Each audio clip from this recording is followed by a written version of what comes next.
Plus de 2 ans après la disparition de Delphine Jubilard, les enquêteurs cherchent encore ce qui a pu lui arriver dans la soirée du 15 décembre 2020. Si le déroulé de la dernière soirée de l'infirmière cagnacoise n'est toujours pas connu, une piste commence cependant déjà à se dessiner.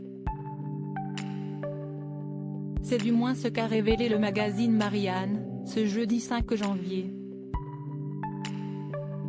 En effet, après avoir rappelé que la liaison entre Delphine Jubilard et son amant a été découverte par l'ex-femme du Montalbanais, 2 jours avant le drame, nos confrères se sont ensuite un peu plus penchés sur ce qui a pu arriver le 15 décembre.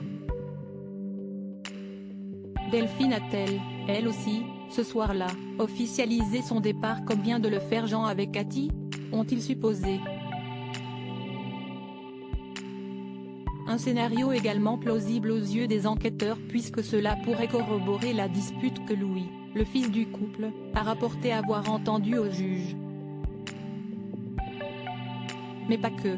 Cette éventualité pourrait également expliquer pourquoi les gendarmes ont retrouvé la paire de lunettes cassées, appartenant à Delphine, lors de leur première visite.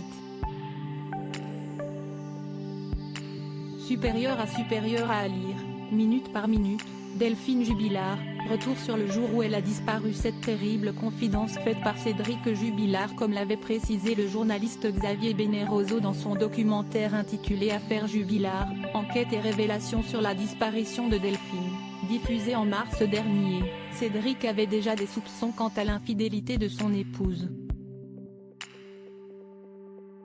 D'après les révélations d'Anne, la meilleure amie de Delphine Jubilard, l'artisan plaquiste lui avait déjà fait part de sombres confidences.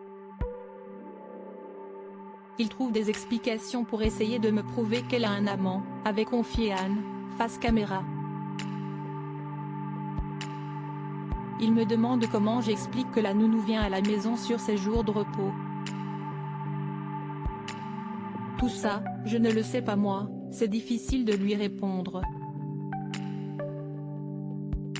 Une liaison dont Cédric Jubilard n'était pas au courant mais qui aurait pu l'encourager à commettre le pire ?